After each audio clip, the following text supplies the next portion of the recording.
ਵਾਹਿਗੁਰੂ ਜੀ ਕਾ ਖਾਲਸਾ, ਵਾਹਿਗੁਰੂ ਜੀ ਕੀ ਫਤਿਹ। ਮੈਂ ਅਮਰਵੀਰ ਸਿੰਘ ਅੱਜ ਦੇ ਪ੍ਰੋਗਰਾਮ 'ਚ ਆਪ ਸਭ ਦਰਸ਼ਕਾਂ ਦਾ ਸਵਾਗਤ ਕਰਦਾ। ਵਿਊਅਰਸ, ਬੀਤੀ ਕੱਲ ਅਸੀਂ ਜਸਵੰਤ ਸਿੰਘ ਖਾਲੜਾ ਵੱਲੋਂ ਪੰਜਾਬ ਵਿੱਚ ਅਣਪਛਾਤੀਆਂ ਲਾਸ਼ਾਂ ਦੀ ਦਾਸਤਾਨ ਲੋਕਾਂ ਸਾਹਮਣੇ ਲਿਆਉਣ ਸੰਬੰਧੀ ਚਰਚਾ ਕੀਤੀ ਸੀ। ਉਹਨਾਂ ਨੂੰ ਅਗਵਾ ਕੀਤਿਆਂ 21 ਸਾਲ ਬੀਤਣ ਤੇ ਖਾਲੜਾ ਮਿਸ਼ਨ ਆਰਗੇਨਾਈਜੇਸ਼ਨ ਵੱਲੋਂ ਉਹਨਾਂ ਦੀ ਯਾਦ ਵਿੱਚ ਅੰਮ੍ਰਿਤਸਰ ਵਿਖੇ ਇੱਕ ਸਮਾਗਮ ਕਰਵਾਇਆ ਗਿਆ, ਜਿਸ ਵਿੱਚ ਵੱਡੀ ਗਿਣਤੀ 'ਚ ਸਿੱਖ ਸੰਗਤਾਂ ਅਤੇ ਪੰਥਕ ਆਗੂਆਂ ਨੇ ਸ਼ਮੂਲੀਅਤ ਕੀਤੀ ਹੈ। ਅੱਜ ਦੇ ਸ਼ੋਅ ਵਿੱਚ ਅਸੀਂ ਜਸਵੰਤ ਸਿੰਘ ਖਾਲੜਾ ਦੀ ਯਾਦ ਵਿੱਚ ਹੋਏ ਸਮਾਗਮ ਅਤੇ ਉਹਨਾਂ ਦੇ ਕੌਮੀ ਸੰਘਰਸ਼ ਸੰਬੰਧੀ ਜਸਵੰਤ ਸਿੰਘ ਖਾਲੜਾ ਦੀ ਧਰਮ ਪਤਨੀ ਬੀਬੀ ਪਰਮਜੀਤ ਕੌਰ ਖਾਲੜਾ ਨਾਲ ਗੱਲਬਾਤ ਕਰਾਂਗੇ। ਆਓ ਅੱਜ ਦੀ ਵਿਚਾਰ ਚਰਚਾ ਦੀ ਸ਼ੁਰੂਆਤ ਕਰਦੇ ਹਾਂ। ਹਾਂਜੀ ਬੀਬੀ ਪਰਮਜੀਤ ਕੌਰ ਜੀ, ਵਾਹਿਗੁਰੂ ਜੀ ਕਾ ਖਾਲਸਾ, ਵਾਹਿਗੁਰੂ ਜੀ ਕੀ ਫਤਿਹ। ਵਾਹਿਗੁਰੂ ਜੀ ਕਾ ਖਾਲਸਾ, ਵਾਹਿਗੁਰੂ ਜੀ ਕੀ ਫਤਿਹ। ਬੀਬੀ ਜੀ, ਜਿਹੜੇ ਮਨੁੱਖੀ ਅਧਿਕਾਰਾਂ ਦੀ ਗੱਲ ਕਰਦੇ ਹਾਂ, ਆਪਣੀ ਸ਼ਹਾਦਤ ਦੇ ਕੇ 25,000 ਲਾਵਾਰਿਸ ਲਾਸ਼ਾਂ ਦੀ ਸੱਚਾਈ ਜਸਵੰਤ ਸਿੰਘ ਖਾਲੜਾ ਨੇ ਦੁਨੀਆ ਸਾਹਮਣੇ ਲਿਆਂਦੀ ਸੀ। ਉਸ ਗੱਲ ਨੂੰ ਬੀਤਿਆਂ ਅੱਜ 21 ਸਾਲ ਬੀਤ ਚੁੱਕੇ ਨੇ ਤੇ ਤੁਸੀਂ ਅੱਜ ਕੀ ਮਹਿਸੂਸ ਕਰਦੇ ਹੋ? ਅੱਜ ਕਿੱਥੇ ਖੜੀ ਹੈ ਕੌਮ? ਅੱਜ ਇਸ ਬਾਰੇ ਤੁਸੀਂ ਕੀ ਕਹਿਣਾ ਚਾਹੋਗੇ? ਸਰਦਾਰ ਜਸਵੰਤ ਸਿੰਘ ਖਾਲੜਾ ਦੀ ਕੁਰਬਾਨੀ ਜਾਂ ਸ਼ਹਾਦਤ ਵੀ ਇਸ ਲੈਵਲ ਦੀ ਸ਼ਹਾਦਤ ਹੈ ਜਿਸ ਨੂੰ ਇਹ ਕਹਿ ਕੇ ਨਹੀਂ ਪੁੱਛਿਆ ਜਾ ਸਕਦਾ ਵੀ ਅੱਜ ਕਿੱਥੇ ਖੜੀ ਆ, ਕਿਉਂਕਿ ਇਹ ਇਤਿਹਾਸ ਦਾ ਇੱਕ ਬਹੁਤ ਹੀ ਕਾਰਗਰ ਉਸ ਵੇਲੇ ਦਾ ਬਹੁਤ ਹੀ ਮੰਦਭਾਗੀ ਘਟਨਾ ਸੀਗੀ ਪੰਜਾਬ ਦੇ ਵਿੱਚ ਜਿਹੜੀ ਵਾਪਰੀ ਹੈ ਸਿੱਖਾਂ ਦੇ ਨਾਲ, ਤੇ ਉਹ ਅੱਜ ਵੀ ਉਸੇ ਤਰ੍ਹਾਂ ਹੀ ਮੇਰਾ ਖਿਆਲ ਸ਼ਾਈਨ ਕਰਦੀ ਹੈ ਜਿਵੇਂ 21 ਸਾਲ ਪਹਿਲਾਂ ਕਰਦੀ ਸੀ। ਠੀਕ ਹੈ, ਜਿਹੜੇ ਪਰਿਵਾਰ ਹੈ ਜਿਨ੍ਹਾਂ ਨੂੰ ਪੂਰਾ ਇਨਸਾਫ ਨਹੀਂ ਮਿਲਿਆ ਜੀ, ਉਹਨਾਂ ਲਈ ਤਾਂ ਮੈਂ ਕਹਿ ਸਕਦੀ ਹਾਂ ਕਿ ਉਹ ਹਜੇ ਆਸ ਕਰਦੇ ਆ, ਪਰ 21 ਸਾਲਾਂ ਦੇ ਵਿੱਚ ਸਰਦਾਰ ਜਸਵੰਤ ਸਿੰਘ ਖਾਲੜਾ ਦੀ ਜਿਹੜੀ ਕੁਰਬਾਨੀ ਹੈ, ਮੈਨੂੰ ਲੱਗਦਾ ਵੀ ਉਹ ਦਿਨੋਂ ਦਿਨ ਚਮਕ ਰਹੀ ਹੈ ਇਤਿਹਾਸ ਦੇ ਵਿੱਚ। ਦਿਨੋਂ ਦਿਨ ਜ਼ਿਆਦਾ ਲੋਕ ਇਹਨੂੰ ਜਾਣਨ ਦੀ ਕੋਸ਼ਿਸ਼ ਕਰ ਰਹੇ ਆ, ਜ਼ਿਆਦਾ ਲੋਕ ਇਹ ਸੋਚਦੇ ਆ ਕਿ ਬਹੁਤ ਵੱਡਾ ਇਤਿਹਾਸਕ ਘਟਨਾ ਹੈ ਜਿਹੜੀ ਇਤਿਹਾਸ ਦਾ ਹਿੱਸਾ ਹੈ, ਤੇ ਇਸ ਕਰਕੇ ਇਹਨੂੰ ਆਪਾਂ ਕੁਰਬਾਨੀ ਨੂੰ ਤਾਂ ਮੇਰਾ ਖਿਆਲ ਹੈ ਉੱਥੇ ਹੀ ਸੁਨਹਿਰੀ ਪੰਨਿਆਂ ਵਿੱਚ ਹੀ ਇਹਨੇ ਰਹਿਣਾ ਹੈ। ਪਰ ਜਿਹੜੀ ਘਟਨਾ ਵਾਪਰੀ ਹੈ, ਜਿਹਨਾਂ ਲੋਕਾਂ ਨਾਲ ਵਾਪਰੀ ਹੈ, ਜਦੋਂ ਉਹਨਾਂ ਦੀ ਗੱਲ ਕਰਦੇ ਆ ਫਿਰ ਸਾਨੂੰ ਲੱਗਦਾ ਹੈ ਵੀ ਐਡੀ ਵੱਡੀ ਕੁਰਬਾਨੀ ਦੇਣ ਦੇ ਬਾਵਜੂਦ ਵੀ ਜਿਹੜੀਆਂ ਸਰਕਾਰਾਂ ਹੈ ਉਹ ਨਿਆਂ ਨਹੀਂ ਦਿੰਦੀਆਂ, ਸਗੋਂ ਮੁੱਕਰੀ ਜਾਂਦੀਆਂ ਜੀ। ਸਗੋਂ ਇਹ ਜਵਾਬ ਹੀ ਨਹੀਂ ਦਿੰਦੀਆਂ ਇਸ ਗੱਲ ਦਾ ਕਿ ਪੰਜਾਬ ਦੇ ਵਿੱਚ ਐਡਾ ਜਿਹੜਾ ਇੰਨੇ ਲੋਕਾਂ ਦਾ ਮਾਰੇ ਜਾਣਾ ਤੇ ਫਿਰ ਸਰਕਾਰਾਂ ਦਾ ਮੁੱਕਰ ਜਾਣਾ ਜੀ। ਹੁਣ ਮੈਂ ਜਿਹੜੀ ਗੱਲ ਸਮਝਦੀ ਹਾਂ ਵੀ ਇਤਿਹਾਸ ਪਹਿਲਾਂ ਵੀ ਜੇ ਫਰੋਲੀਏ ਤਾਂ ਇਵੇਂ ਹੀ ਹੁੰਦਾ ਆਇਆ ਵੀ ਸਿੱਖਾਂ ਨਾਲ ਪਹਿਲੀ ਵਾਰ ਤੇ ਨਹੀਂ ਵਾਪਰਿਆ, ਤੇ ਇਤਿਹਾਸ ਦੇ ਵਿੱਚ ਧਰਮੀ ਰਾਜਨੀਤਿਕ ਬੰਦੇ, ਅਨੈਤਿਕ ਬੰਦੇ ਸਾਰੇ ਇਤਿਹਾਸ ਦੇ ਵਿੱਚ ਆਪਾਂ ਨੂੰ ਲੱਭ ਜਾਂਦੇ ਆ ਜਦੋਂ ਆਪਾਂ ਪੜ੍ਹਦੇ ਹਾਂ ਜੀ। ਧਰਮੀ ਬੰਦੇ ਸੱਚ ਬੋਲਦੇ ਆ, ਮੁੱਕਰਦੇ ਨਹੀਂ। ਜਿਹੜੇ ਰਾਜਨੀਤਿਕ ਬੰਦੇ ਆ ਉਹ ਕਹਿੰਦੇ ਆ ਤੁਸੀਂ ਅੱਗੇ ਹੋ ਕੇ ਧਰਮੀਆਂ ਨੂੰ ਮਰਵਾ ਕੇ, ਉਹ ਕਹਿੰਦੇ ਆ ਤੁਸੀਂ ਹੁਣ ਕੌਮ ਦੀ ਗਵਾਹੀ ਅਸੀਂ ਕਰਾਂਗੇ। ਜਦੋਂ ਉਹਨਾਂ ਦੀਆਂ ਕੁਰਬਾਨੀਆਂ ਹੋ ਜਾਂਦੀਆਂ, ਪਰਿਵਾਰ ਰੁਲ ਜਾਂਦੇ ਆ। ਇਵੇਂ ਆ ਹੁਣ ਵੀ ਇਵੇਂ ਹੀ ਹੋਇਆ ਬਈ ਉਹ ਸਰਕਾਰ ਜਿਨ੍ਹਾਂ ਨੇ ਸਾਡੇ ਨਾਲ ਇੰਨਾ ਜ਼ੁਲਮ ਕੀਤਾ, ਫਿਰ ਬਾਦਲ ਨੇ ਸੈਂਟਰ ਨਾਲ ਰਲ ਕੇ ਕੀ ਕੁਛ ਕੀਤਾ, ਤੇ ਅੱਜ ਉਹ 10 ਸਾਲ ਦਾ ਰਾਜ ਉਹ ਕਰ ਚੁੱਕਿਆ ਤੇ ਹਜੇ ਉਹ ਕਹਿੰਦਾ ਮੈਂ ਤੀਜੀ ਪਾਰੀ ਵੀ ਲੈਣੀ ਹੈ। ਤੇ ਇਹ ਮੰਨਣ ਜੋ ਕੋਈ ਵੀ ਇਸ ਗੱਲ ਤੋਂ ਮੁਨਕਰ ਨਹੀਂ ਹੈ ਕਿ ਇਹਨੇ ਜਿਹੜਾ ਇਹ ਰਾਜ ਭਾਗ ਲਿਆ ਹੈ ਇਹ ਸਾਡੇ ਸ਼ਹੀਦਾਂ ਦੀਆਂ ਕੁਰਬਾਨੀਆਂ ਤੋਂ ਹੀ ਲਿਆ ਜੀ। ਅੱਜ ਮੁਨਕਰ ਹੁੰਦਾ ਹੈ ਤਾਂ ਵੱਖਰੀ ਗੱਲ ਹੈ ਨਾ।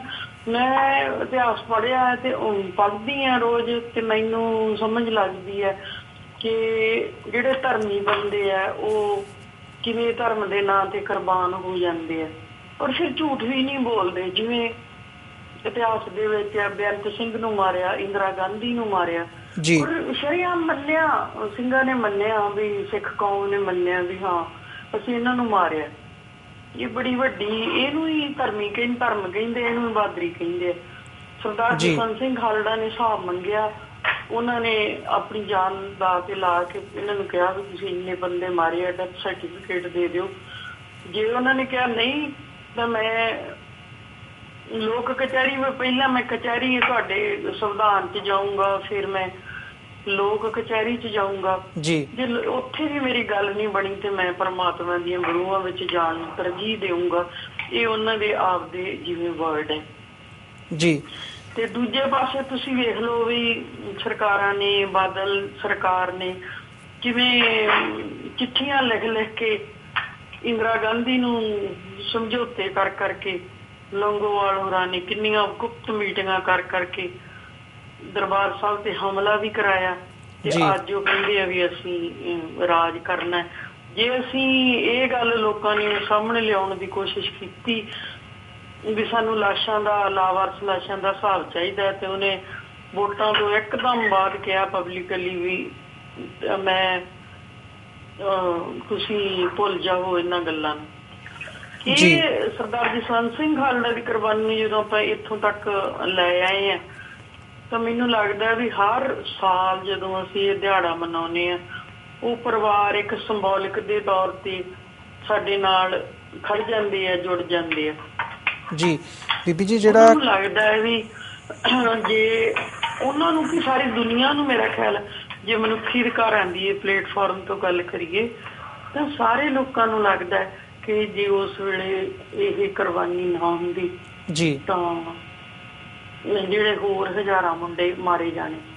ਜੀ ਬੀਬੀ ਜੀ, ਬਿਲਕੁਲ ਜਿਹੜੀ ਤੁਸੀਂ ਗੱਲ ਕੀਤੀ ਹੈ ਵੀ ਕੁਰਬਾਨੀ ਉਹਨਾਂ ਦੀ ਸਿੱਖ ਇਤਿਹਾਸ ਦੇ ਵਿੱਚ ਸੁਨਹਿਰੀ ਅੱਖਰਾਂ ਦੇ ਵਿੱਚ ਲਿਖੀ ਗਈ ਹੈ ਤੇ ਉਹਦੇ ਤੋਂ ਕੋਈ ਮੁਨਕਰ ਨਹੀਂ ਹੈਗਾ। ਜਿਹੜਾ ਮੇਰਾ ਪੁੱਛਣ ਦਾ ਸਵਾਲ ਮਕਸਦ ਸੀਗਾ ਉਹ ਇਨਸਾਫ ਦੇ ਹਵਾਲੇ ਨਾਲ ਸੀ, ਜਾਂ ਜਿਹੜੀਆਂ ਉਹਨਾਂ ਨੇ 25,000 ਲਾਸ਼ਾਂ ਦੀ ਗੱਲ ਕੀਤੀ ਸੀ ਉਹਦੇ ਹਵਾਲੇ ਨਾਲ ਸੀ। ਤੇ ਜਿਹੜਾ ਕੱਲ ਸਮਾਗਮ ਹੋਇਆ ਹੈਗਾ ਅੰਮ੍ਰਿਤਸਰ ਵਿਖੇ, ਉਹਦੇ ਬਾਰੇ ਥੋੜਾ ਜਿਹਾ ਸਾਡੇ ਦਰਸ਼ਕਾਂ ਨੂੰ ਦੱਸੋਗੇ?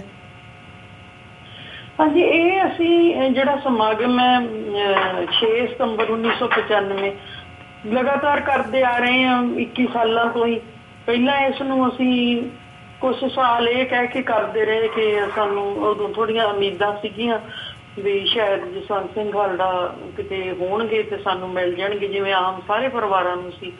ਪਰ 98 ਚ ਗਵਾਹੀ ਹੋਣ ਤੋਂ ਬਾਅਦ ਅਸੀਂ ਇਹਨੂੰ ਅਰਦਾਸ ਦਿਵਸ ਵਿੱਚ ਬਦਲ ਕੇ ਇਹਨੂੰ ਖਾਲੜਾ ਮਿਸ਼ਨ ਦੀ ਸਿੰਬੋਲਿਕ, ਮੈਂ ਹਮੇਸ਼ਾ ਇਹੀ ਕਿਹਾ ਹੈ, ਕੱਲ ਵੀ ਸਮਾਗਮ 'ਚ ਇਹੋ ਹੀ ਅਸੀਂ ਸਾਰਾ ਜ਼ੋਰ ਲਾਇਆ ਹੈ ਕਿ ਇਹ ਜਿਹੜਾ ਦਿਨ ਹੈ 6 ਸਤੰਬਰ ਇਹ ਸਰਦਾਰ ਜਸਵੰਤ ਸਿੰਘ ਦਾ ਸ਼ਹੀਦੀ ਦਿਹਾੜਾ ਨਾ ਹੋ ਕੇ ਲਾਵਾਰਸ ਲਾਸ਼ਾਂ ਦਾ ਦਿਨ ਹੈ। ਉਸ ਦਿਨ 6 ਸਤੰਬਰ ਤੋਂ ਬਾਅਦ ਤੁਸੀਂ ਅੰਦਾਜ਼ਾ, ਸਾਨੂੰ ਵੀ ਅੰਦਾਜ਼ਾ, ਸਭ ਨੂੰ ਅੰਦਾਜ਼ਾ ਕਿ ਉਸ ਤੋਂ ਬਾਅਦ ਇੱਕ ਵੀ ਜਿਹੜਾ ਇਨਕਾਊਂਟਰ ਪੰਜਾਬ ਦੇ ਵਿੱਚ ਇਸ ਤਰ੍ਹਾਂ ਦਾ ਨਹੀਂ ਹੋਇਆ ਜੀ। ਬਾਕੀ ਹਰ ਸਾਲ ਦੀ ਤਰ੍ਹਾਂ ਪਰਿਵਾਰ ਜਿਹੜੇ ਆ ਉਹ ਸ਼ਰਧਾਂਜਲੀ ਲਈ ਇਕੱਠੇ ਹੁੰਦੇ ਆ ਤੇ ਮੈਂ ਹੈਰਾਨ ਹਾਂ ਵੀ ਹੁਣ ਲੋਕਾਂ ਨੂੰ ਬਿਲਕੁਲ ਇਹ ਤਰੀਕਾਂ ਯਾਦ ਹੋ ਗਈਆਂ ਔਰ ਉਹ ਪੁੱਛਣਾ ਸ਼ੁਰੂ ਕਰਦੇ ਆ ਸਾਨੂੰ ਵੀ ਕਦੋਂ ਹੈ ਪ੍ਰੋਗਰਾਮ, ਕਿੱਥੇ ਆ। ਤੇ ਸਾਡੀ ਬਹੁਤੀ ਮਤਲਬ ਕਿ ਸਾਨੂੰ ਕੋਈ ਨਹੀਂ ਤੇ ਪਰਿਵਾਰ, ਗਰੀਬ ਪਰਿਵਾਰ ਹੈ, ਉਹਨਾਂ ਨੂੰ ਸਮਾਗਮ ਤੇ ਪਹੁੰਚਣਾ ਵੀ ਕਈ ਵਾਰੀ ਔਖਾ ਲੱਗਦਾ ਹੈ। ਪਰ ਮੈਂ ਉਹਨਾਂ ਦੀ ਵੀ ਧੰਨਵਾਦੀ ਹਾਂ ਜਿਨ੍ਹਾਂ ਨੇ ਆਪਣੇ ਮਨ ਵਿੱਚ ਵਸਾਇਆ ਹੈ ਜਸਵੰਤ ਸਿੰਘ ਨੂੰ, ਜਾਂ ਉਹਨਾਂ ਪਰਿਵਾਰਾਂ ਨੇ ਜਿਨ੍ਹਾਂ ਦਾ ਆਪਣਾ ਵੀ ਦਰਦ ਬਹੁਤ ਵੱਡਾ ਹੈ, ਜਿਨ੍ਹਾਂ ਦੇ ਛੋਟੇ ਛੋਟੇ ਬੱਚੇ ਇਹਨਾਂ ਨੇ ਸ਼ਹੀਦ ਕੀਤੇ ਆ। ਉਹ ਸਾਰੇ ਇੱਥੇ ਰਲ ਜੁੜ ਬੈਠਦੇ ਆ ਅਸੀਂ ਤੇ ਕਾਨੂੰਨ ਦੇ ਹਿਸਾਬ ਨਾਲ ਜੇ ਤੁਸੀਂ ਪੁੱਛੋ ਵੀ ਇਨਸਾਫ ਕਿਹੋ ਜਿਹਾ ਹੋਇਆ, ਉਹ ਤੁਹਾਡੇ ਸਾਹਮਣੇ ਹੈ। ਜਿੰਨਾ ਕੁ ਹੋਇਆ ਉਹ 25,000 ਜਿਹੜੀਆਂ ਲਾਵਾਰਸ ਲਾਸ਼ਾਂ ਦੀ ਗੱਲ ਜਸਵੰਤ ਸਿੰਘ ਨੇ ਕੀਤੀ ਸੀ, ਉਹਦੇ ਵਿੱਚੋਂ 3 ਸ਼ਮਸ਼ਾਨ ਘਾਟਾਂ ਦਾ ਰਿਕਾਰਡ ਜਿਹੜਾ ਉਹ ਕੱਢਿਆ ਸੀ ਜੀ। ਤੇ ਉਹ ਫਿਰ ਮਤਲਬ ਉਹਦੇ ਵਿੱਚੋਂ 2097 ਦੀਆਂ ਜਿਹੜੀਆਂ ਲਾਸ਼ਾਂ ਦਾ ਸੁਪਰੀਮ ਕੋਰਟ ਦੇ ਵਿੱਚ ਰਿਕਾਰਡ ਗਿਆ ਸੀ ਜੀ। ਤੇ ਉਹਦੇ ਵਿੱਚੋਂ ਅਸੀਂ ਕਹਿ ਸਕਦੇ ਹਾਂ ਵੀ ਉਹਦੇ ਵਿੱਚੋਂ ਕਾਫੀ ਲੋਕ ਹੈ ਜਿਹੜੇ ਕੰਪਨਸੇਟ ਹੋ ਗਏ ਹੈ, ਪਰ ਹਾਲੇ ਵੀ ਕੁਝ ਲਾਸ਼ਾਂ ਜਿਹੜੀਆਂ ਉਹ ਉਹਨਾਂ ਨੂੰ ਇਹਨਾਂ ਨੇ ਮਤਲਬ ਮੰਨਿਆ ਨਹੀਂ। ਉਹ ਕਹਿੰਦੇ ਵੀ ਇਹਨਾਂ ਦੇ ਸਬੂਤ ਪੂਰੇ ਨਹੀਂ ਹੈ। ਬਹੁਤ ਤਰਾਸਦੀ ਹੈ ਇੱਥੇ ਜਾ ਕੇ ਜਦੋਂ ਅਸੀਂ ਸੋਚਦੇ ਹਾਂ ਵੀ ਸਰਕਾਰ ਜਿਹੜੀਆਂ ਲਾਸ਼ਾਂ ਤੋਂ ਕਹਿੰਦੇ ਸਾਡੇ ਕੋਲ ਹੈ, ਪਰ ਇਹਨਾਂ ਦੇ ਸਬੂਤ ਆ ਜਿਹੜੇ ਉਹ ਪਰਿਵਾਰ ਲਿਆਉਣ। ਬੜੀ ਟ੍ਰੈਜਡੀ ਆ ਇਤਿਹਾਸ ਦੇ ਵਿੱਚ ਇਹ। ਔਰ ਜੈਨੂਅਨ ਲੋਕ ਆ ਜਿਹੜੇ ਉਹ ਇਸ ਗੱਲ ਨੂੰ ਸਮਝਦੇ ਵੀ ਆ ਵੀ ਤੁਸੀਂ ਲੋਕਾਂ ਦੇ ਬੱਚੇ ਚੱਕ ਕੇ ਦਰਿਆਵਾਂ ਵਿੱਚ ਰੋਡ ਤੇ ਜਾਂ ਲਾਪਤਾ ਕਰਤੇ, ਗੁੰਮ ਕਰਤੇ, ਤੇ ਉਹਨਾਂ ਦੇ ਸਬੂਤ ਤਾਂ ਤੁਸੀਂ ਕਿਤੇ ਰਹਿਣ ਹੀ ਨਹੀਂ ਦਿੱਤੇ। ਤੇ ਉਹ ਪਰਿਵਾਰ ਆ ਜਿਹੜੇ ਬਿਲਕੁਲ ਉਹਨਾਂ ਜੈਨੂਅਨ ਹੈ, ਉਹਨਾਂ ਨੂੰ ਇਹਨਾਂ ਨੇ ਹੁਣ ਇੱਥੇ ਜਿਹੜੀਆਂ 2-3 ਟੀਮਾਂ ਆਈਆਂ ਉਹਨਾਂ ਨੇ ਆ ਕੇ ਇਨਕੁਆਇਰੀਆਂ ਕੀਤੀਆਂ। ਪਰਿਵਾਰ ਜਿਵੇਂ ਤਰੀਕਾ ਠੀਕ ਨਹੀਂ ਦੱਸ ਸਕੇ ਜਾਂ ਕੋਈ ਇਹੋ ਜਿਹੀ ਉਹਨਾਂ ਨੂੰ ਇੰਨੇ ਲੰਮੇ ਸਮੇਂ ਤੋਂ ਮਾਤਾਵਾਂ ਬੁੱਢੀਆਂ ਹੋ ਗਈਆਂ ਜਿਹੜੀਆਂ ਵਿਡੋਜ਼ ਲੇਡੀਜ਼ ਆ ਜੀ, ਉਹਨਾਂ ਦੀਆਂ ਵੀ ਜ਼ਿੰਮੇਵਾਰੀਆਂ 'ਚ ਕੋਈ ਨਹੀਂ ਉਹਨਾਂ ਕੋਲ ਸਬੂਤ ਹੈਗੇ, ਤਾਂ ਉਹਨਾਂ ਨੇ ਉਹਨਾਂ ਨੂੰ ਇਗਨੋਰ ਕਰਕੇ ਉੱਥੇ ਜਾ ਕੇ ਲਿਖ ਕੇ ਦੇਤਾ ਵੀ ਹੁਣ ਪੰਜਾਬ 'ਚ ਕੋਈ ਬੰਦਾ ਉਸ ਦਿਨਾਂ ਦੀ ਇਨਕੁਆਇਰੀ ਸ਼ੁਰੂ ਹੋਈ ਸੀ ਉਹਨਾਂ 'ਚ ਕੋਈ ਬੰਦਾ ਨਹੀਂ ਬਚਿਆ ਜਿਹਦੇ ਕੋਲ ਸਬੂਤ ਹੋਣ ਤੇ ਅਸੀਂ ਉਹਨਾਂ ਨੂੰ ਕੰਪਨਸੇਟ ਕਰ ਸਕੀਏ। ਜੀ ਬੀਬੀ ਜੀ, ਜਿਵੇਂ ਜਸਵੰਤ ਸਿੰਘ ਖਾਲੜਾ ਦੀ ਅਸੀਂ ਗੱਲਬਾਤ ਕਰਦੇ ਹੈਗੇ ਆ, ਮੈਂ ਕਿਹਾ ਜਸਵੰਤ ਸਿੰਘ ਖਾਲੜਾ ਦੀ ਜਦੋਂ ਅਸੀਂ ਗੱਲ ਕਰਦੇ ਹਾਂ ਤਾਂ ਜਿਹੜੀ ਉਹਨਾਂ ਨੇ ਕੁਰਬਾਨੀ ਕੀਤੀ ਹੈ, ਸ਼ਹਾਦਤ ਉਹਨਾਂ ਦੀ ਹੋਈ ਹੈ, ਜੋ ਉਹਨਾਂ ਦਾ ਸੰਘਰਸ਼ ਸੀ ਉਹਨਾਂ ਦੇ ਨਾਲ ਪਰਿਵਾਰ ਦਾ ਵੀ ਸੰਘਰਸ਼ ਹੁੰਦਾ ਹੈ, ਉਹ ਵੀ ਉਸੇ ਤਰ੍ਹਾਂ ਸੰਘਰਸ਼ ਕਰਦਾ ਹੈ। ਤੇ ਜਦੋਂ ਅਸੀਂ ਸਿੱਖ ਜਥੇਬੰਦੀਆਂ ਦੀ ਗੱਲ ਕਰਦੇ ਹਾਂ, SGPC ਹੋ ਗਈ, ਅਕਾਲ ਤਖਤ ਹੋ ਗਿਆ, ਤੇ ਖਾਸ ਕਰਕੇ ਜਦੋਂ ਅਸੀਂ ਅਕਾਲੀ ਦਲ ਬਾਦਲ ਦੀ ਗੱਲ ਕਰਦੇ ਹਾਂ ਜਿਨ੍ਹਾਂ ਦਾ ਕੰਟਰੋਲ ਇਹਨਾਂ ਜਥੇਬੰਦੀਆਂ ਤੇ ਸੀਗਾ, ਤਾਂ ਜਿਹੜੀ ਇਸ ਸਾਰੇ ਟਾਈਮ ਪੀਰੀਅਡ ਦੇ ਦੌਰਾਨ ਇਹਨਾਂ ਦੀ ਜਥੇਬੰਦੀਆਂ ਦੀ, ਅਕਾਲੀ ਦਲ ਬਾਦਲ ਦੀ ਜਿਹੜੀ ਕਾਰਗੁਜ਼ਾਰੀ ਰਹੀ ਹੈ, ਉਸ ਬਾਰੇ ਤੁਸੀਂ ਕੀ ਸੋਚਦੇ ਹੋ ਕਿ ਜਿਹੜੇ ਵਾਅਦੇ ਉਹਨਾਂ ਨੇ ਉਦੋਂ ਕੀਤੇ ਸੀ, ਈਵਨ ਜੇ ਅਸੀਂ 95 ਤੋਂ ਬਾਅਦ 96 ਦੀ ਗੱਲ ਦੇਖੀਏ ਜਦੋਂ ਬਾਦਲ ਸਰਕਾਰ ਬਣੀ ਹੈ, ਤਾਂ ਜਿਹੜਾ ਉਹਨਾਂ ਦਾ ਚੋਣ ਮੈਨੀਫੈਸਟੋ ਸੀਗਾ ਉਹਦੇ ਵਿੱਚ ਵੀ ਉਹਨਾਂ ਨੇ ਉਹ ਕੀਤਾ ਸੀ, ਵਾਅਦਾ ਕੀਤਾ ਸੀ ਕਿ ਅਸੀਂ ਇਹ ਮੁੱਦਾ ਉਠਾਵਾਂਗੇ ਤੇ ਜਿਹੜਾ ਇਨਸਾਫ ਹੈ ਉਹ ਮਿਲੂਗਾ। ਤੇ ਅੱਜ ਅਸੀਂ ਉਸੇ ਬਾਦਲ ਸਰਕਾਰ ਦੀ ਅੱਜ ਸਰਕਾਰ ਹੈਗੀ ਹੈ, ਤੇ ਅੱਜ ਤੁਸੀਂ ਇਹਨੂੰ ਕਿਵੇਂ ਦੇਖਦੇ ਹੋ? ਦੇਖੋ ਜੀ, ਮੈਂ ਏਦਾਂ ਸਿੱਧਾ ਇਹਦੇ ਤੇ ਲਾਈਨ ਮਾਰਦੀਆਂ, ਕਾਂਟਾ ਮਾਰਦੀਆਂ ਵੀ ਬਾਦਲ ਸਰਕਾਰ ਨੇ ਉਦੋਂ ਤੋਂ ਹੀ ਉਹਨਾਂ ਦਾ ਇਹ ਮੁੱਦਾ ਹੀ ਨਹੀਂ ਹੈ, ਉਹਨੇ ਨੈਗੇਟਿਵ ਹੋ ਕੇ ਚੱਲਿਆ, ਉਹ ਮਤਲਬ ਬਿਲਕੁਲ ਨੈਗੇਟਿਵ। ਅਸੀਂ ਪੀਪਲ ਕਮਿਸ਼ਨ ਬਣਾਇਆ ਤਾਂ ਉਹਨੇ ਕੋਰਟ ਵਿੱਚ ਜਾ ਕੇ ਉਹਨੂੰ ਬੰਦ ਕਰਾਇਆ ਵੀ ਇਹ ਉਹਨਾਂ ਦੇ ਅਧਿਕਾਰ ਖੇਤਰ 'ਚ ਹੀ ਨਹੀਂ ਆਉਂਦਾ ਜੱਜ ਸਾਹਿਬਾਨਾਂ ਦੇ ਜੀ, ਉਹ ਪੁਲਿਸ ਨੂੰ ਤਲਬ ਕਰ ਸਕਣ। ਬਾਕੀ ਮੈਂ ਆਪਣੇ ਨਿੱਜੀ ਤੌਰ ਤੇ ਕੀ ਸਾਰੀ ਦੁਨੀਆ ਨੂੰ ਪਤਾ ਹੈ ਕਿ ਬਾਦਲ ਦਾ ਇਹ ਏਜੰਡਾ ਨਹੀਂ ਹੈ। ਠੀਕ, ਉਹਨੇ ਉਹਦੇ ਵਿੱਚ ਪਾਇਆ ਸੀਗਾ ਉਸ ਵੇਲੇ, ਪਰ ਉਹਨੇ ਇਲੈਕਸ਼ਨ ਜਿੱਤਣ ਤੋਂ ਇੱਕਦਮ ਬਾਅਦ ਇਹ ਕਹਿਤਾ ਸੀਗਾ ਵੀ ਤੁਸੀਂ ਭੁੱਲ ਜਾਓ ਇਹਨਾਂ ਨੂੰ ਜੀ। ਤੇ ਅੱਜ ਜੋ ਪੋਜੀਸ਼ਨ ਹੈ ਬਾਦਲ ਦੀ, ਉਹ ਤੇ ਸਿਰਫ ਕਹਿੰਦਾ ਵੀ ਮੈਂ ਬਹੁਤ ਵਿਕਾਸ ਕੀਤਾ ਤੇ ਤੀਜੀ ਇਲੈਕਸ਼ਨ ਹੀ ਮੈਂ ਵਿਕਾਸ ਦੇ ਨਾਂ ਤੇ ਜਿੱਤਣੀ ਆ, ਹੋਰ ਤੇ ਕੋਈ ਏਜੰਡਾ ਨਹੀਂ ਉਹਦਾ ਵੀ ਜੇ ਉਹ ਕਹਿੰਦਾ ਹੋਵੇ ਵੀ ਮੈਂ ਆਹ ਕਰ ਦੂੰਗਾ ਜਾਂ ਉਹ ਕਰ ਦੂੰਗਾ। ਆਪਦੇ ਵਿਕਾਸ ਦੀਆਂ ਗੱਲਾਂ ਕਰਦੀਆਂ, ਪਰ ਸਾਡੇ ਵਰਗੇ ਲੋਕ ਆ ਜਿਹੜੇ ਜਿਨ੍ਹਾਂ ਦੇ ਕੁਰਬਾਨੀਆਂ ਹੋਈਆਂ ਜਾਂ ਜਿਨ੍ਹਾਂ ਨੇ ਇੰਨਾ ਜ਼ੁਲਮ ਧੱਕਾ ਹੋਇਆ, ਉਹ ਇਹ ਵਿਕਾਸ ਨੂੰ, ਮੈਂ ਤਾਂ ਕੱਲ ਵੀ ਕਿਹਾ ਸੀਗਾ ਵੀ ਆਜ਼ਾਦੀ ਦਾ ਬਦਲ ਨਹੀਂ ਹੁੰਦਾ ਵਿਕਾਸ, ਜੇ ਪੁਲ, ਨਹਿਰਾਂ, ਸੂਏ ਬਣ ਜਾਣ, ਜੇ ਸੜਕਾਂ ਬਣ ਜਾਣ, ਤੇ ਇਹਦੇ ਨਾਲ ਲੋਕਾਂ ਦੀਆਂ ਰੂਹਾਂ ਜਿਹੜੀਆਂ ਭੜਕਦੀਆਂ ਫਿਰਦੀਆਂ, ਜਿਹੜੇ ਸ਼ਹੀਦਾਂ ਦੇ ਪਰਿਵਾਰ ਆ ਤਪਕਦੇ ਫਿਰਦੇ ਆ, ਰੁਲਦੇ ਫਿਰਦੇ ਆ, ਉਹਨਾਂ ਨੂੰ ਉਹ ਪੁਲ ਜਾਂ ਜਿਹੜੀਆਂ ਚੀਜ਼ਾਂ ਇਹੋ ਜਿਹਾ ਵਿਕਾਸ ਚੰਗਾ ਨਹੀਂ ਲੱਗਦਾ। ਪੰਜਾਬ ਦੇ ਵਿੱਚ ਬਹੁਤ ਜ਼ਿਆਦਾ ਅਨਸਰਟਨਟੀ ਹੈ। ਪੰਜਾਬ ਦੇ ਵਿੱਚ ਕੋਈ ਵਿਕਾਸ ਮੈਂ ਕਹਿ ਨਹੀਂ ਸਕਦੇ ਤੁਸੀਂ ਬਹੁਤ ਇੱਥੇ ਕੋਈ ਵਿਕਾਸ ਹੋਇਆ ਜਾਂ ਇੱਥੇ ਕੋਈ, ਉਹ ਤੇ ਸਮਾਂ ਦੱਸੂਗਾ, ਪਰ ਸਾਨੂੰ ਨਹੀਂ ਦਿਖਦਾ, ਕਿਸੇ ਨੂੰ ਦਿਸਦਾ ਹੋਊਗਾ ਵੀ ਕਿਹੋ ਜਿਹਾ ਵਿਕਾਸ ਹੈ ਜੀ। ਪਰ ਜੋ ਪੰਜਾਬ ਦੇ ਵਿੱਚ ਮੇਨ ਏਜੰਡੇ ਅੱਜ ਜਿਹੜੇ ਚੱਲਦੇ ਆ, ਜਿਵੇਂ ਪੰਜਾਬ ਦੇ ਵਿੱਚ ਪਹਿਲੀ ਜਵਾਨੀ ਜਿਹੜੀ ਉਹ ਖਤਮ ਕੀਤੀ ਗਈ ਆ ਜੀ। ਇਸ ਤਰ੍ਹਾਂ ਤੁਹਾਨੂੰ ਪਤਾ 10 ਸਾਲ ਸਿੱਖਾਂ ਦੀ ਨਸਲਕੁਸ਼ੀ ਹੋਈ ਆ, ਸਿੱਖ ਜਵਾਨੀ ਕਿਵੇਂ ਭਾਣ ਕੀਤਾ, ਤੇ ਉਸ ਤੋਂ ਬਾਅਦ ਕਿਵੇਂ ਸਿੱਖੀ ਤੋਂ ਬੇਮੁਖ ਕਰ ਦਿੱਤੀ ਗਈ ਸਾਰੇ ਲੋਕ, ਤੇ ਉਹਨਾਂ ਨੂੰ ਨਸ਼ਿਆਂ ਦੇ ਵਿੱਚ ਪਾ ਕੇ ਅੱਜ ਜਿਹੜੀ ਦੂਜੀ ਜਨਰੇਸ਼ਨ ਆ, ਉਸ ਜਨਰੇਸ਼ਨ ਨੂੰ ਵੱਧ ਜਿਹੜੀ ਆ ਉਹ ਮਰੀ ਹੋਈ ਆ, ਮਤਲਬ ਨਸ਼ਿਆਂ ਦੇ ਵਿੱਚ ਗੁਲਤਾਨ ਹੈ। ਤੁਸੀਂ ਇਮੈਜਿਨ ਕਰੋਗੇ ਵੀ ਜਿਹੜੇ ਬੱਚੇ ਸ਼ਹੀਦ ਹੋ ਗਏ ਉਹਨਾਂ ਦੇ ਮਾਂ ਪਿਓ ਜਾਂ ਫਿਕਰ ਕਰਦੇ ਆ ਵੀ ਸਾਡੇ ਬੱਚੇ ਕੌਮ ਲਈ ਸ਼ਹੀਦ ਹੋ ਗਏ, ਪਰ ਅੱਜ ਜਿਹੜੇ ਬੱਚੇ ਨਸ਼ਿਆਂ ਨਾਲ ਮਰ ਰਹੇ ਆ ਉਹਨਾਂ ਦੇ ਮਾਂ ਪਿਓ ਉਹਨਾਂ ਨੂੰ ਖਹਿੜਾ ਛਡਾਉਣ ਨੂੰ ਗਨੀਮਤ ਸਮਝਦੇ ਆ। ਉਹਨਾਂ ਦਾ ਵਿਚਾਰਿਆਂ ਦਾ ਇਹ ਹਸ਼ਤ ਸਰਕਾਰਾਂ ਨੇ ਰਲ ਕੇ, ਪ੍ਰਸ਼ਾਸਨ ਨੇ ਰਲ ਕੇ ਇੰਨਾ ਨਸ਼ਾ ਜਿਹੜਾ ਸੁੱਟਿਆ ਪੰਜਾਬ ਦੇ ਵਿੱਚ, 'ਚ ਉਸ ਤੋਂ ਵੀ ਬਦਤਰ ਜਿਵੇਂ ਹਾਲਾਤ ਪੰਜਾਬ ਦੇ ਅੱਜ ਬਣੇ ਹੋਏ। ਪਰ ਆਪਾਂ ਮੁੜ ਕੇ ਉਹਨਾਂ ਉਸੇ ਤੇ ਸਾਨੂੰ ਆਉਣਾ ਚਾਹੀਦਾ ਵੀ ਮਨੁੱਖੀ ਅਧਿਕਾਰਾਂ ਦੇ ਪਲੇਟਫਾਰਮ ਤੋਂ। ਇਕੱਲੇ ਸਾਡੇ ਪਰਿਵਾਰ ਦੀ ਗੱਲ ਨਹੀਂ ਹੁੰਦੀ, ਟੀਮ ਵਰਕ ਵੀ ਹੋਇਆ ਇਹਦੇ ਵਿੱਚ। ਤੇ ਠੀਕ ਆ, ਸਾਡਾ ਤਾਂ ਇੱਕ ਮੋਰਲ ਡਿਊਟੀ ਸੀ ਮੇਰੀ ਐਜ਼ ਏ ਵਾਈਫ, ਤੇ ਮੈਨੂੰ ਅੱਗੇ ਲਾ ਕੇ ਕੋਰਟ ਵੀ ਮੈਂ ਗਈ ਹਾਂ ਔਰ ਲੋਕਾਂ ਨਾਲ ਠੀਕ ਹੈ ਫਿਰ ਪਿਆਰ ਬਣ ਜਾਂਦਾ ਇਹਨਾਂ ਸ਼ਹੀਦ ਪਰਿਵਾਰਾਂ ਨਾਲ। ਫਿਰ ਮੈਂ ਉਹਨਾਂ ਦੇ ਨਾਲ ਜਾ ਕੇ ਹੁਣ ਅਸੀਂ ਉਹਨਾਂ ਨੂੰ ਜਿੱਥੇ ਵੀ ਕਿਤੇ ਕੋਈ ਇਕੱਠ ਹੁੰਦਾ ਹੈ ਜਾਂ ਜਿੱਥੇ ਵੀ ਸਾਨੂੰ ਲੱਗਦਾ ਹੈ ਕਿ ਸ਼ਹੀਦ ਪਰਿਵਾਰਾਂ ਨੂੰ ਮੋਰਲ ਸਪੋਰਟ ਦੀ ਲੋੜ ਹੈ ਜਾਂ ਉਹਨਾਂ ਦੇ ਕੋਈ ਦੁੱਖ ਦੇ ਸੁੱਖ ਦੇ ਸਾਡਾ ਅਸੀਂ ਜਾਣਾ ਹੁੰਦਾ। ਇਹ ਸਾਡਾ ਮਤਲਬ ਮੈਂ ਸਮਝਦੀ ਹਾਂ ਕਿ ਮੋਰਲ ਫਰਜ਼ ਹੈ ਸਾਡੀ ਟੀਮ ਦਾ, ਮੇਰਾ, ਤੇ ਜਿਹੜਾ ਅਸੀਂ ਨਿਭਾਉਣ ਦੀ ਹਰ ਹਾਲਤ ਕੋਸ਼ਿਸ਼ ਕਰਦੇ ਹਾਂ। ਕੋਈ ਬੰਦਾ ਪਰਫੈਕਟ ਤੇ ਨਹੀਂ ਹੋਇਆ, ਪਰ ਜਿਹੜੀ ਸਾਡੀ ਟੀਮ ਹੈ ਉਹਨੂੰ ਇਸ ਕਰਕੇ ਹੀ ਜਾਣਿਆ ਜਾਂਦਾ ਹੈ ਕਿ ਉਹ ਸੱਚ ਨੂੰ ਸੱਚ ਕਹਿਣ ਵਿੱਚ ਵਿਸ਼ਵਾਸ ਕਰਦੀ ਆ ਔਰ ਮੂੰਹ ਤੇ ਕਹਿੰਦੀ ਆ, ਸਰਕਾਰਾਂ ਦੇ ਵੀ ਮੂੰਹ ਤੇ ਕਹਿੰਦੀ ਆ, ਲੋਕਾਂ ਦੇ ਵੀ ਮੂੰਹ ਤੇ ਕਹਿੰਦੀ ਆ ਜੀ।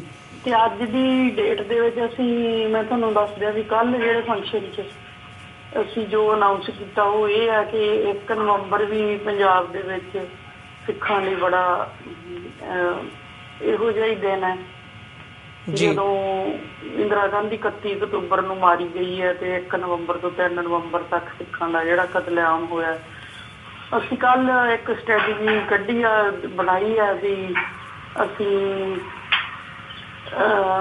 1 ਨਵੰਬਰ ਨੂੰ ਸਾਰੇ ਸ਼ਹੀਦ ਪਰਿਵਾਰਾਂ ਨੂੰ ਫਿਰ ਅਕਾਲ ਤਖ਼ਤ ਤੋਂ ਅਰਦਾਸ ਕਰਕੇ ਜਿਹੜਾ ਅਗਲੀ ਇਲੈਕਸ਼ਨ ਆ ਰਹੀ 2017 ਉਹਦੇ ਵਿੱਚ ਕੀ ਰੋਲ ਹੋਣਾ ਚਾਹੀਦਾ ਸ਼ਹੀਦ ਪਰਿਵਾਰਾਂ ਦਾ, ਉਹਦੇ ਬਾਰੇ ਅਗਲੀ ਸਟ੍ਰੈਟੇਜੀ ਜਿਹੜੀ ਆ ਉਹ ਅਸੀਂ ਬਣਾਉਣੀ ਹੈ। ਤੇ ਉਹਦੇ ਵਾਸਤੇ 1 ਨਵੰਬਰ ਦਾ ਜਿਹੜਾ ਦਿਨ ਆ ਉਹ ਚੁਣਿਆ ਗਿਆ। 1 ਨਵੰਬਰ ਨੂੰ ਆਪਾਂ ਅਰਦਾਸ ਕਰਾਂਗੇ ਅਕਾਲ ਤਖ਼ਤ ਸਾਹਿਬ ਤੋਂ, ਤੇ ਉਸ ਤੋਂ ਬਾਅਦ ਫਿਰ ਵੇਖਾਂਗੇ ਬਈ ਕੀ ਕੋਈ ਮਤਲਬ ਸਿੱਧਾ ਚੈਲੰਜ ਦੇਵਾਂਗੇ ਹਰ ਪਾਰਟੀ ਨੂੰ ਜੀ ਕਿ ਇਹ ਤੁਹਾਡਾ ਕੋਈ ਏਜੰਡਾ ਹੈ ਜਾਂ ਨਹੀਂ। ਜੇ ਸਾਨੂੰ ਵੀ ਇਸ ਗੱਲ ਦਾ ਪਤਾ ਹੈ ਵੀ ਕੋਈ ਵੀ ਇਹੋ ਜਿਹੇ ਏਜੰਡੇ ਨੂੰ ਲੈਣ ਨੂੰ ਤਿਆਰ ਨਹੀਂ ਹੋਣਾ, ਪਰ ਅਸੀਂ ਇਹ ਬਣਾਇਆ ਹੈ ਵੀ ਅਸੀਂ ਫਿਰ ਇਸ ਏਜੰਡੇ ਨੂੰ ਅੱਗੇ ਵਧਾਉਣ ਦੇ ਲਈ ਅੱਗੇ ਕੀ ਕਰਨਾ ਇਹ ਵਿਚਾਰਾਂ ਅਸੀਂ 1 ਨਵੰਬਰ ਨੂੰ ਅਕਾਲ ਤਖ਼ਤ ਤੋਂ ਅਰਦਾਸ ਕਰਨ ਤੋਂ ਬਾਅਦ ਕਰਾਂਗੇ ਜੀ। ਬੀਬੀ ਜੀ ਇਹੋ ਹੀ ਸੀ ਏਜੰਡਾ ਜੀ। ਬੀਬੀ ਜੀ, ਜਿਹੜਾ ਜਸਵੰਤ ਸਿੰਘ ਖਾਲੜਾ ਨੇ ਕੰਮ ਕੀਤਾ ਹੈਗਾ, ਤੁਸੀਂ ਮੈਂਸ਼ਨ ਕੀਤਾ ਕਿ 2000 ਜਿਹੜੀਆਂ 97 ਲਾਸ਼ਾਂ ਦਾ ਰੈਕਡ ਉਹਨਾਂ ਦਾ ਹਾਈ ਕੋਰਟ ਦੇ ਵਿੱਚ ਗਿਆ, ਜਿਹੜੀ ਇਹ ਡਾਕੂਮੈਂਟੇਸ਼ਨ ਹੈਗੀ ਹੈ, ਜਿਹੜਾ ਕੰਮ ਹੈ ਜਸਵੰਤ ਸਿੰਘ ਖਾਲੜਾ ਨੇ ਸ਼ੁਰੂ ਕੀਤਾ ਸੀ। ਹਾਲਾਂਕਿ ਲਾਸ਼ਾਂ ਦੀ ਲਾਵਾਰਿਸ ਲਾਸ਼ਾਂ ਦੀ ਜਿਹੜੀਆਂ ਅਣਪਛਾਤੀਆਂ ਮੌਤਾਂ ਹੋਈਆਂ ਨੇ, ਜਿਹੜੀਆਂ ਸਿੱਖ ਨੌਜਵਾਨੀ ਦਾ ਘਾਣ ਹੋਇਆ, ਉਹਨਾਂ ਦੀ ਕੋਈ ਗਿਣਤੀ ਨਹੀਂ ਹੈਗੀ ਸਾਡੇ ਕੋਲ। ਜਿਹੜਾ ਉਹ ਕੰਮ ਸੀ ਇਹਨੂੰ ਖਾਲੜਾ ਮਿਸ਼ਨ ਆਰਗੇਨਾਈਜੇਸ਼ਨ ਨੇ ਅੱਗੇ ਤੋਰਨ ਬਾਰੇ ਕੋਈ ਪੇਸ਼ਕਦਮੀ ਕੀਤੀ ਹੈ ਜਾਂ ਉਹਦੇ ਤੇ ਕੋਈ ਕੰਮ ਹੋਇਆ ਵੀ ਜਿਹੜੀ ਉਹ ਡਾਕੂਮੈਂਟੇਸ਼ਨ ਹੈ ਉਹਨਾਂ ਦਾ ਜਿਹੜਾ ਡਾਟਾ ਹੈਗਾ ਉਹ ਸਾਰੇ ਪੰਜਾਬ ਦੇ ਵਿੱਚੋਂ ਇਕੱਠਾ ਕੀਤਾ ਜਾ ਸਕੇ, ਤੇ ਜਿਹੜਾ ਉਹਨਾਂ ਨੇ ਕੰਮ ਸ਼ੁਰੂ ਕੀਤਾ ਸੀ ਉਹ ਤੁਸੀਂ ਅੱਗੇ ਹੋ ਕੇ ਤੇ ਖਾਲੜਾ ਮਿਸ਼ਨ ਆਰਗੇਨਾਈਜੇਸ਼ਨ ਅੱਗੇ ਹੋ ਕੇ ਇਸ ਕੰਮ ਨੂੰ ਕੋਈ ਮਤਲਬ ਕੌਮ ਦੇ ਸਾਹਮਣੇ ਕੋਈ ਡਾਟਾ ਇਕੱਠਾ ਕਰਕੇ ਸਾਹਮਣੇ ਰੱਖ ਸਕੋ? ਦੇਖੋ ਜੀ, ਸਰਦਾਰ ਜਸਵੰਤ ਸਿੰਘ ਖਾਲੜਾ ਨੇ ਇੰਨਾ ਕੰਮ ਦਾ ਕਾਰ ਹੀ ਦਿੱਤਾ ਸੀਗਾ ਵੀ 297 ਲਾਸ਼ਾਂ ਦੀ ਸ਼ਮਸ਼ਾਨ ਘਾਟਾਂ ਵਿੱਚੋਂ ਲਿਸਟ ਕੱਢੀ ਸੀ ਜੀ। ਹਾਂ, ਜਿਹੜੇ ਦਰਿਆਵਾਂ ਵਿੱਚ ਰੋੜੇ ਗਏ ਉਹ ਵੱਖਰੇ ਆ। ਹਾਂ, ਮੈਂ ਤੁਹਾਡੀ ਨੌਲੇਜ ਲਈ ਦੱਸ ਦੇਵਾਂ ਕਿ ਕੁਝ ਟੀਮਾਂ ਜਿਹੜੀਆਂ ਲੱਗੀਆਂ ਹੋਈਆਂ, ਜਿਹੜੀਆਂ ਡੋਰ ਟੂ ਡੋਰ ਜਾ ਕੇ ਹਰ ਪਿੰਡ ਵਿੱਚ ਜਾ ਕੇ ਜਿਨ੍ਹਾਂ ਨੇ ਡਾਟਾ ਕਲੈਕਟ ਕਰ ਹੀ ਲਿਆ ਪੰਜਾਬ ਦੇ ਵਿੱਚ ਲਗਭਗ, ਤੇ ਉਹ ਰਿਪੋਰਟਾਂ ਇਸ ਲਈ ਥੋੜ੍ਹੀਆਂ ਚੰਗੀਆਂ ਅਸੀਂ ਸਮਝਦੇ ਵੈਲਿਡ ਹੋਣਗੀਆਂ। ਕਈ ਵਾਰੀ ਇਹ ਚੰਗੀਆਂ ਸੰਸਥਾਵਾਂ ਨਾਲ ਜੁੜੇ ਲੋਕ ਹੁੰਦੇ ਆ ਜਾਂ ਕਿਸੇ ਯੂਨੀਵਰਸਿਟੀ ਨਾਲ ਹੁੰਦੇ ਆ, ਤਾਂ ਕਿ ਫਿਰ ਸਾਡੀ ਪ੍ਰੋਬਲਮ ਪੰਜਾਬ ਦੇ ਵਿੱਚ ਇਹ ਹੈ ਵੀ ਅੱਜ ਵੀ ਐਮਐਨਸੀ ਇੰਟਰਨੈਸ਼ਨਲ ਵਰਗੀਆਂ ਸੰਸਥਾਵਾਂ ਨੂੰ ਪੰਜਾਬ ਵਿੱਚ ਆਉਣ ਦੀ ਖੁੱਲ੍ਹ ਨਹੀਂ ਹੈ। ਅਸੀਂ ਹਮੇਸ਼ਾ ਇਹ ਡਿਮਾਂਡ ਕਰਦੇ ਹਾਂ।